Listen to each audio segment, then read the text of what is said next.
Hey students, in this video we're going to cover Unit 1, Trigonometric Functions. We're going to be covering the first lesson.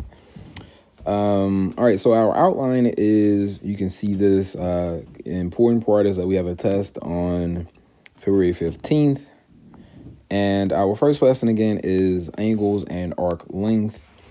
And in this lesson, we're going to learn the unit circle, convert angles from degrees to radians, convert angles from radians to degrees, and find the length of arcs. First, the unit circle. The unit circle is a circle that has a radius of 1. As you can see, we start at the origin, and everywhere on the circle from the center to the circumference is a length of 1. When we draw an angle using the unit circle, we get an angle that we're going to call theta. And again, that's theta. It's a Greek letter, in case you don't know, theta.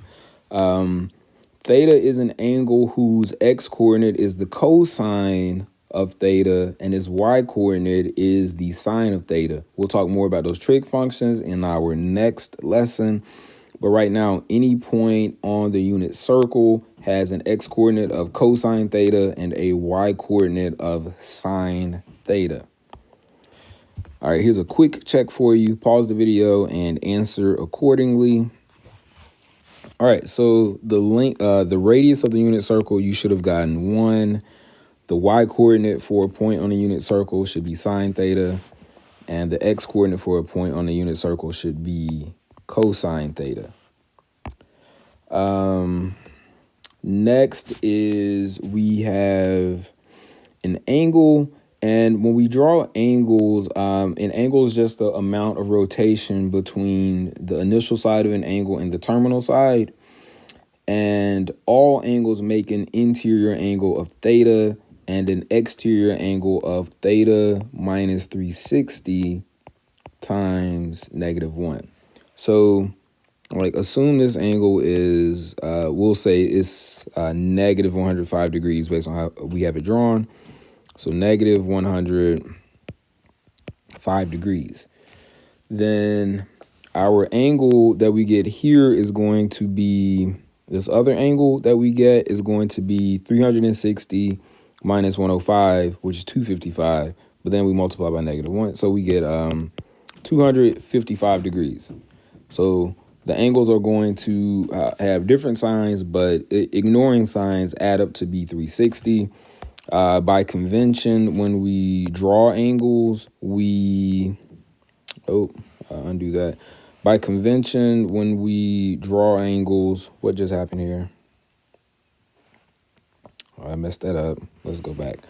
Okay, so starting over here. So by convention, when we draw angles, we rotate from, man, I messed this thing up. Oh, all right, so if we rotate right clockwise, we are making a negative angle. And if we rotate up from the initial side, we are making a positive angle. So right now we're making a positive angle, and that's how we draw angles. Back into the slideshow.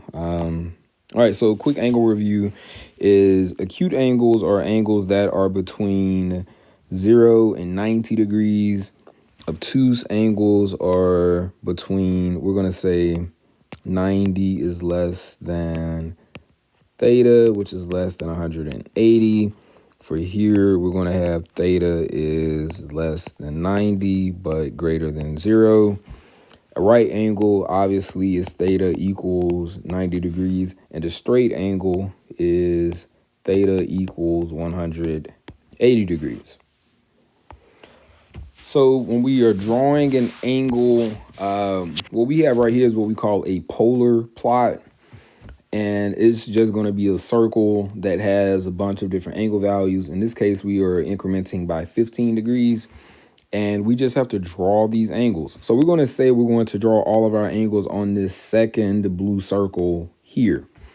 So we have to draw an angle that's 30 degrees. That's going to be from the origin. We would get this angle would be 30 degrees. if we have to draw negative 90 degrees, we're going to rotate backwards, and we would get this angle is negative 90 degrees. I probably could use different colors to make that less confusing. I will take that out. And actually, we'll take the whole thing out. So let's go back. So theta is negative 90 degrees is going to be this angle. If we have to draw negative 270, then we would just go back to where 90 degrees is really. So negative 270 is going to be this green angle where we've covered all of this space essentially. All of that is negative 270. And just to not clutter this up, let's erase that.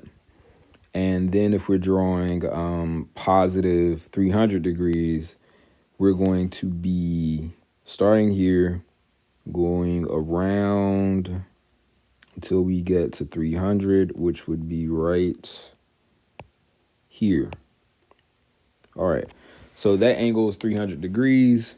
And again, you can tell by just the arc where we've drawn is the direction that we're going as indicated by our arrow.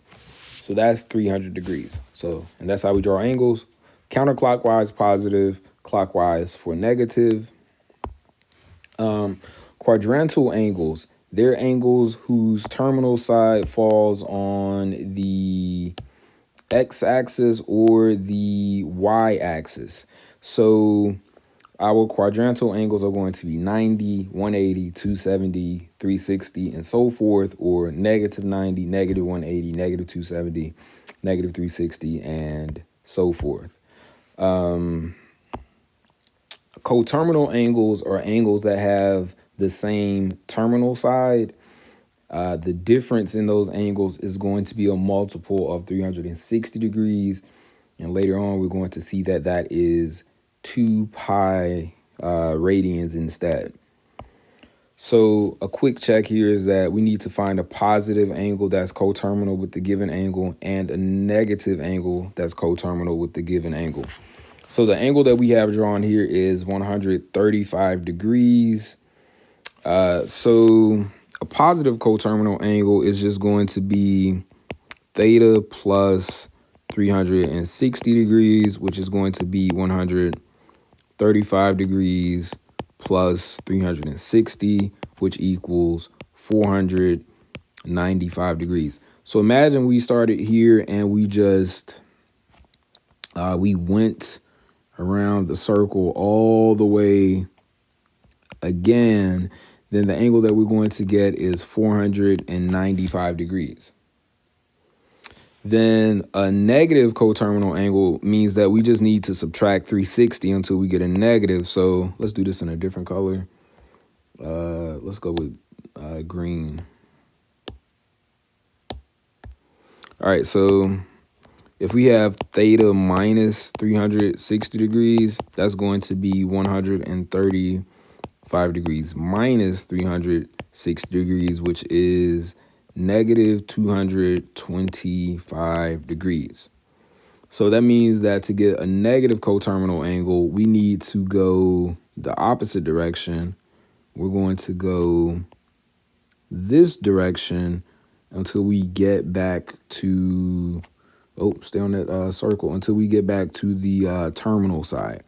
And again, the terminal side is the side that is not on the positive x-axis. So this angle would be negative 225 degrees if we went counterclockwise. All right, so those are two. That's how we do coterminal angles. Here we have, we want to do the same thing, except we start with the negative angle. So a positive coterminal angle is going to be theta plus 360, which is negative 105 degrees, plus 360 degrees, which is 255 degrees. And then another negative angle is going to be theta minus 360, which is negative 105 minus 360, which is negative 365. No, I'm sorry, negative 465 degrees. A radian measure. So I think that maybe this video works. Yeah. All right. So a radian is the length of the radius, but you travel that distance on the circumference of a circle. Like in this video, you're going to see that each time the angle moves, we're traveling 1 radian, which is about 57.3 degrees. So like in the video, you see that each time we move, we're covering a small amount of space, and that the blue space that we're accumulating is what we call a radian on the unit circle. So a radian is just a percentage of the circumference that we're moving. And if you take the entire circumference of a circle, you've moved 360 degrees. And so we have this relationship that 2 pi radians is 360 degrees, which allows us to make 2 different relationships. Pi divided by 180 is 1 degree, and 1 radian is 180 degrees divided by pi. So we're going to convert these angles from degrees to radians. You will need a calculator. I left mine upstairs. I'll be right back.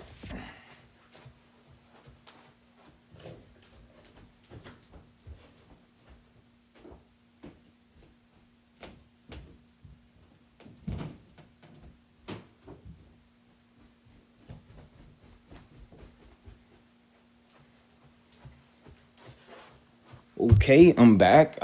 Maybe you fast forwarded 15 seconds or so. All right, so if we're using the conversion pi divided by 180 equals 1 degree, to convert these to radians, we're just going to multiply both sides of our equation by the angle in degrees.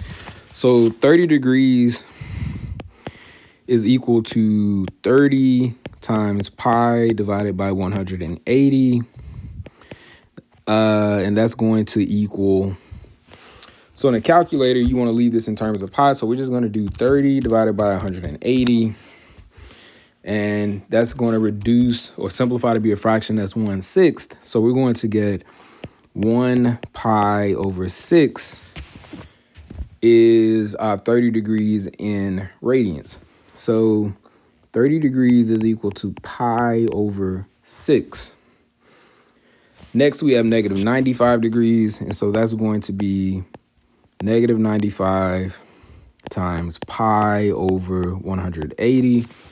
So 95 divided by 180 as a fraction simplifies to be 19 over 36. So this is going to equal negative 19 divided by 36. And again, we leave our answers in terms of pi. Now, again, all we're doing is multiplying both sides of this equation by our angle in degrees.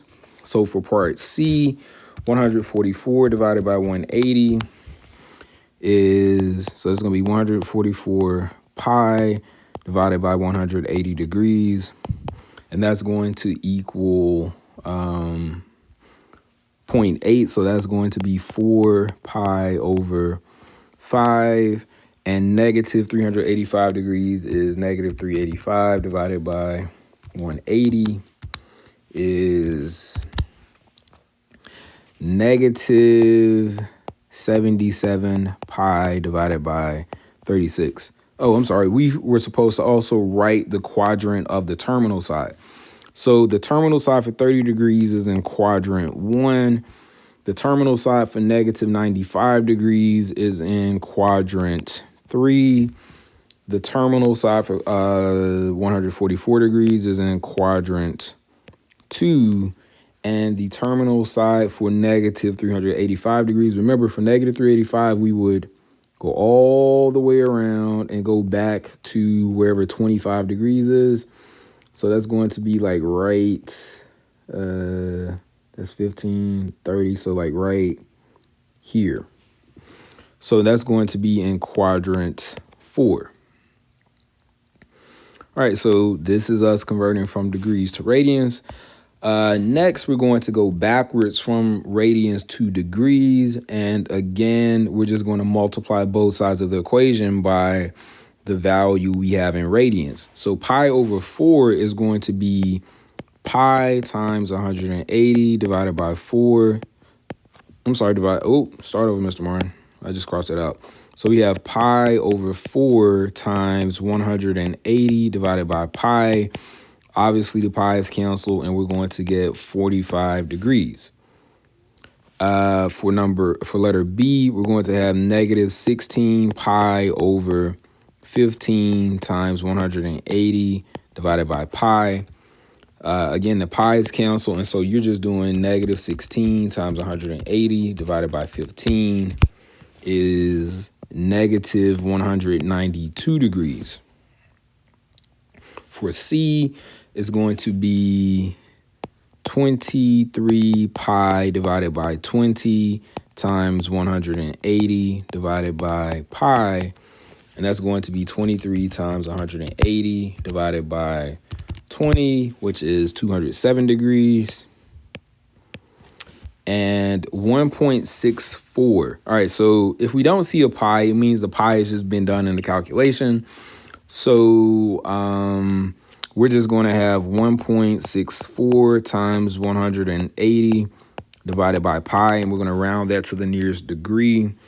And so 1.64 times 180 divided by, so for pi, don't use 3.14, just use pi on your calculator, and that's going to give us basically 93.965 degrees, right? But we say round to the nearest degree, so it's going to round up to 94 degrees.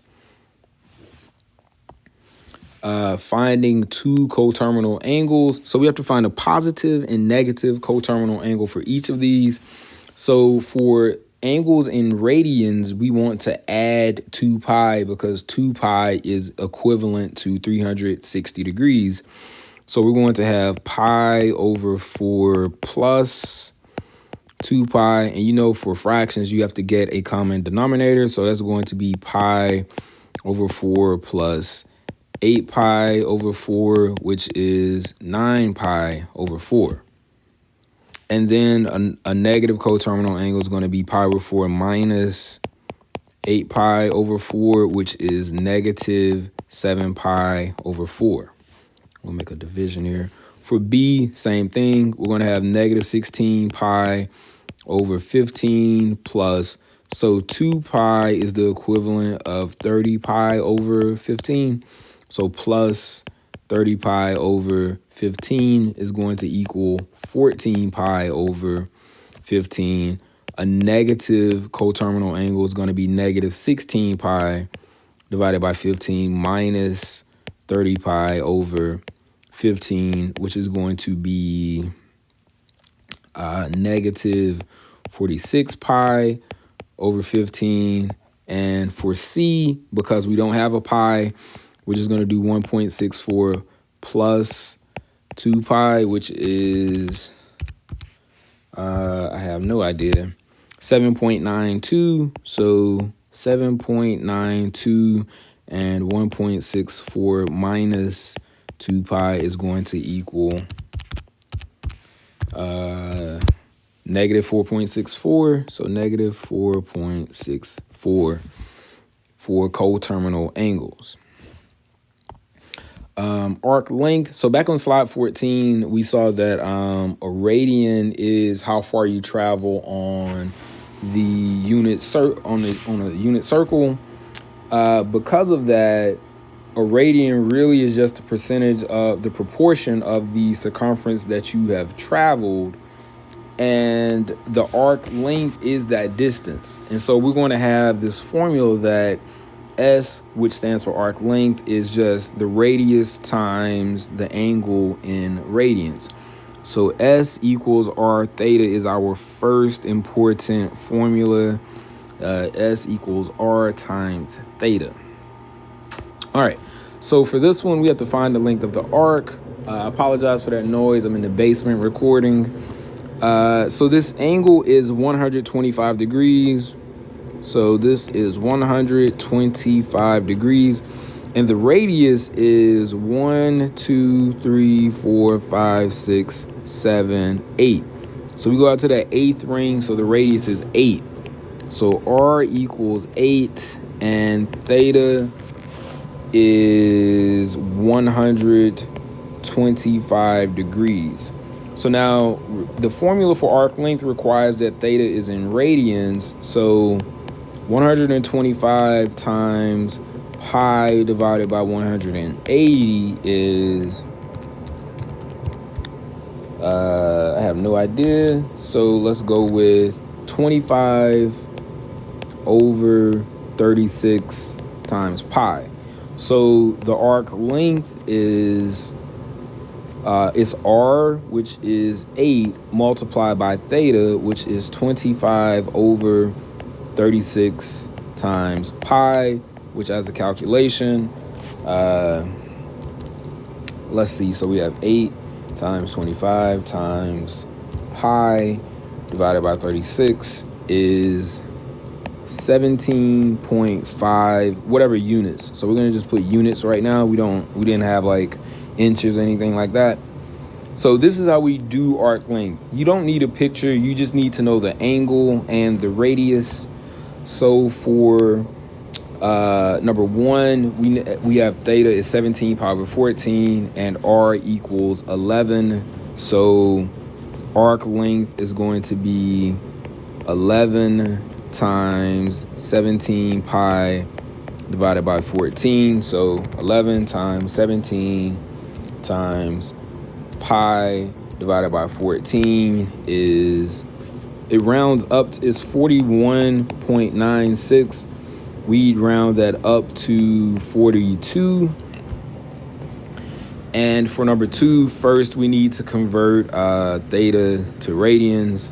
Or we could we could just do S equals R, which is 4.4 times. So to convert negative 88 to radians, all right, because we're doing a length, we can ignore the negative. So we're going to have 88 times pi divided by 180. And so that's just our calculation. So we're going to have 4.4 times 88 times pi divided by 180, and that's going to give us about 6.76, which is the length of that arc. So again, arc length is just, if we look at the, go back to this other picture, arc length is the length of this arc that I just drew. So for this example, the arc length was 17.5. And for these other examples that we've done, we've found the length of those arcs. But again, it's just the length of the angle that's on the circle that you've drawn. All right, so that concludes our video on angles and arc length. Hope it was helpful. See you all.